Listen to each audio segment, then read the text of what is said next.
Crossroads is honored to have homicide detective Jay Wallace share this dynamic book, Cold Case Christianity. I mean, you take the tough murder cases and you find the killer. And sometimes it takes a long time. I mean, each of these cases is sometimes 2 years to develop from start to finish. They've been unsolved for so many years. Why in the world did you want that vocation? Well, you start off in patrol, and usually when you hire on in an agency, and I did too, and then eventually you get small opportunities to do one kind of an investigation or another, and they see what you can do, and then you kind of get elevated at some point. Hopefully you get to a place where you're working murders. And I did that for a number of years, and then we opened up our cold case team, and I became a founding member of that. Now, this is a hot book. I heard about this long before you came here. And in the world of apologetics, which is Christian proofs, this book is standing out right now. Did you ever expect that? No. Are you kidding me? I feel like I'm so blessed to be with my heroes. I mean, I have people who I read that now occasionally I get to bump into and talk to. And I'm thinking, wow, this is like you can imagine being around all your heroes, right? So that's why I feel like I'm very, very lucky. Let's acknowledge that young people are leaving the church. We Yes. know that. 75% of kids raised in church exit. Yes. 20 to 30-somethings think the church is irrelevant. And the Duke study recently said, at least in the U.S., by 2025, less than 15% of Americans are going to attend church. It also pointed out the majority of Americans attending are in megachurches. So the era of small churches is truly vanishing with a generation change that's imminently coming. These young people have questions. Yeah, they sure do. And we have to have answers for them. And that's really the difference. I think that we're at a place where I'm not sure we have the luxury of not being good Christian case makers. And that does take an extra step. I mean, some of us are saved by our faith in Christ, but it's almost accident. We don't haven't examined why it might be true. So the first time it gets nudged, it gets challenged at the university setting. And I think really it happens a lot earlier than that. I think it's happening by the time they're in high school. And certainly when they're out from underneath the cover of their parents in university setting, I think they actually begin to walk away altogether. And then we have Ivy League schools in the United States, Harvard, and then all of these that were originally designed to train ministers of the gospel. And when you bring their religion departments in, they don't embrace the supernatural. They don't look at the Bible as authoritative. So we got a big challenge before us. Yeah, and that's why this is how I came to faith in God, was because I came to faith in Christ through the reliability of the New Testament and the examination I did of the New Testament. So for me, it wasn't, do I believe there's objective truth, and then do I believe there's a God, and then do I believe that Christianity is the only true version of theism? For me, it was almost in the reverse order. I looked at the Gospels, and once I determined them to be reliable, I was stuck with having to do something with the person of Jesus. And so that's how I started looking then. Well, is this reasonable? I mean, could there really be a God? I mean, that's why I kind of looked at the evidences in reverse order, because I was compelled by what I thought was the reliable nature of the eyewitness accounts. My son Jeremy just finished his 100,000-word dissertation on the resurrection. You should be very proud So of I him. had to sit and watch and listen. Yes. He and Craig Evans, a lot of theologians. So let's go. Number one, we have the Gospels. We have stories of Jesus' sermons. Matthew 5, the Sermon on the Mount. There is no tape recorders there. How do we know we have the exact words? Well, I think that's an interesting proposal. I think we're talking about a first century culture that's entirely an oral culture of learning. And if you think that's not powerful, I'm going to give you a little illustration of this. I just came back from 7 days in Vancouver. And a young man named Tyson was in the audience. He's followed us around to each presentation. And I was giving, for the most part, the same presentation about Bible reliability over and over and over again, about 4 or 5 times. By the 5th time I changed, we were doing something different that night. And Tyson said to me, "Oh, so good, I want to finish your sentences for you." And I thought to myself, do you really think you can finish? So he started to kind of tease me. And he started to recite back to me entire wholesale paragraphs, or lines of my talk. And I thought, am I that? But this is the nature, I think, of when you have a sermon you give, and you give repeatedly, and you teach on these topics for 3 years. Oh, I do think we've captured more than just the essence of his teaching. I think in many situations we've captured the exact lines, line by line by line, of everything Jesus said. And that doesn't seem all that surprising to me. given my own experience with someone like Tyson, who's been listening carefully just 5 times. An oral rabbinic culture, shall we say. Yes. People tuned in a little better than they do today. Oh, absolutely. And I think that that's not to be all that surprising. And really, how early are these Gospels written? I think if the argument is, gosh, we've got Gospels that are written in the 2nd and 3rd century, so this is so much time. This oral tradition has to be alive and transmitted for that. Well, you got a problem.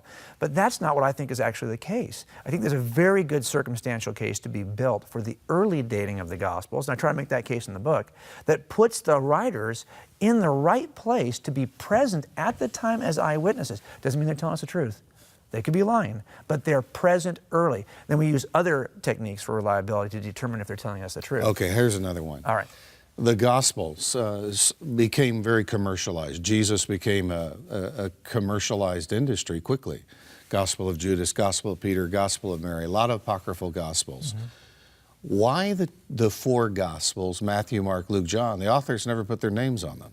Right, so there's always this challenge, and I think Bart Ehrman's probably done the most work in this area to challenge our trust in the New Testament Gospels. One thing's great about examining this as a criminal case.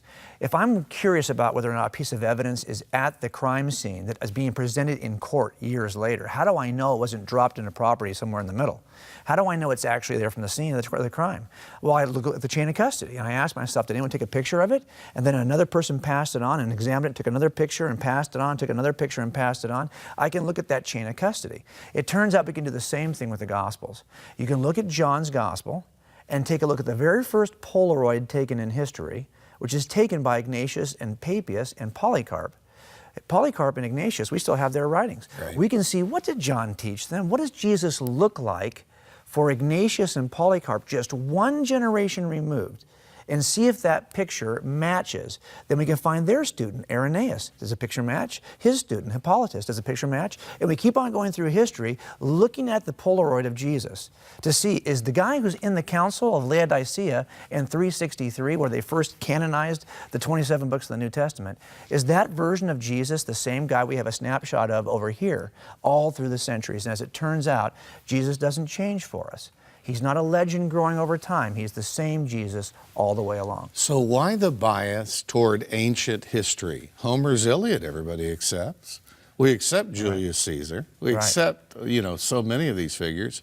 But we come to the Gospels and we don't want to apply the same acceptance. And we have more testation, the word, I guess, scholars use. Well, I think if we're honest with ourselves, it's because the historians, the secular historians, don't call us to examine who we are and our need for salvation. That's good. And part of it is just that I am so willful, even as an unbeliever. I was 35 before I ever stepped foot in a church for anything other than, a funeral or a wedding. At a Protestant church, I'd not been in seen live worship.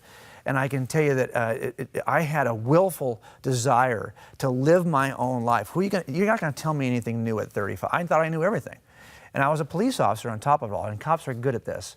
We typically tell other folks what they need to do. They don't tell us what we need to do. And so I had a real volitional resistance to hearing the evidence that God has placed in our world to testify to Him. I didn't want to see it because I had a volitional resistance to this. God had to do something first to remove my enmity toward Him, my hostility toward Him. So I think a lot of this is that the historians of antiquity are not asking you to examine who you are and make a change. They're not trying to describe you. But Jesus is good at piercing through that and trying to describe who we really are. And they probably didn't say John 14:6, I'm the way, truth, and life. Absolutely. No man goes to the Father That's right. but And me. so I think that's a claim that I had to take seriously once I looked through the Gospels and realized, wow, they actually satisfy all the requirements I would ask for when examining eyewitnesses. The charity work, hospitals throughout the world, in the world of artistry, the Rembrandts of the world, I mean, we see such a different impact with the life of Jesus than Buddha, Muhammad, anyone else. What does that tell us? Well, I tell you, I sometimes get this claim made. I see so many Christian hypocrites. Oh, there's so many people who I know as Christians who have disappointed me. Well, of course. There's a common denominator in every organization filled with humans, and it's that there are humans in it. There are these nasty little dirty things called humans, and we all fail. And so when I look at that, I say, you know, one thing about Christianity is when you see a Christian organization or a period of time of Christians in history where they've failed to be what you think they ought to be, they had to actually live in opposition to the teaching of their founder, Jesus Christ. They weren't living in a robust way that manifests the teaching of their leader. They had to resist the teaching of their leader to be the jerks that we often end up being, right? And so I think that one thing that's great about our worldview, yes, of course it's filled with hypocrites, but not because Jesus was this way. He's called us to something better because we are so willfully, and still even now, I oftentimes will want to do things my way and resist what I know is true. And the famous American atheist Madalyn Murray O'Hair, who ejected Bible reading and prayer out of public schools, her son, Bill, said he came to Christ because there was so much hostility against Christ. He was convinced there had to be a Christ. Now, the book is called Cold Case Christianity. It's on our e-store. And I want to tell you, this is a book you simply must get. It takes these tremendous principles of a homicide detective and allows you to use them about proofs about Christianity. Thanks so much for being with us. I really appreciate coming. And we look forward to God using you in the days ahead. Now stay with us.